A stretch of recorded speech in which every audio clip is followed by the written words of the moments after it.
আসসালামু আলাইকুম cute BTS armies, তোমরা সবাই কেমন আছো? আশা করছি তোমরা সবাই অনেক ভালো আছো। আলহামদুলিল্লাহ আমিও মহান আল্লাহ তাআলার রহমতে আছি। আর্মিস, তোমরা কি জানো বিটিএসরা বাংলাদেশে এসে কোথায় কোথায় ঘুরতে যাবে? না জেনে থাকলে আজকের ভিডিওটি তোমার জন্য। কিন্তু তার আগে তুমি যদি একজন রিয়েল বিটিএস আর্মি হয়ে থাকো তাহলে প্লিজ ভিডিওতে একটা লাইক দিয়ে চ্যানেলটিকে সাবস্ক্রাইব করে দিয়ে যাবে এবং কমেন্টে জানিয়ে যাবে যে তুমি এই জায়গাগুলোতে গেছো কিনা। নাম্বার 1, বিটিএসটা প্রথমে এসে ঢাকা শহরটা ঘুরে দেখবে। নাম্বার 2, বিটিএসটা বাংলাদেশে এসে কক্সবাজার ঘুরতে যাবে। নাম্বার 3, বিটিএসটা বাংলাদেশে এসে চট্টগ্রামটা পুরো ঘুরে দেখবে।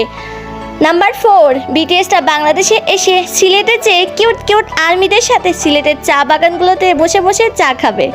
So funny. নাম্বার 5, বিটিএসটা বাংলাদেশে এসে অবশ্যই কুয়াকাটাটা পুরো ঘুরে দেখবে। নাম্বার 6, বিটিএসরা বাংলাদেশে এসে অবশ্যই সেন্ট মার্টিনে ঘুরতে যাবে। সো আর্মিজ, আজকের ভিডিওটি এই পর্যন্ত ছিল। ভিডিওটি ভালো লাগে থাকলে অবশ্যই লাইক কমেন্ট শেয়ার করে আমার চ্যানেলটিকে সাবস্ক্রাইব, পাশে থাকা বেল আইকনটি ক্লিক করে দিবে। যখন আমি নতুন কোনো ভিডিও আপলোড করব সেই ভিডিওটি যেন সবার আগে তোমাদের কাছে পৌঁছে যায়।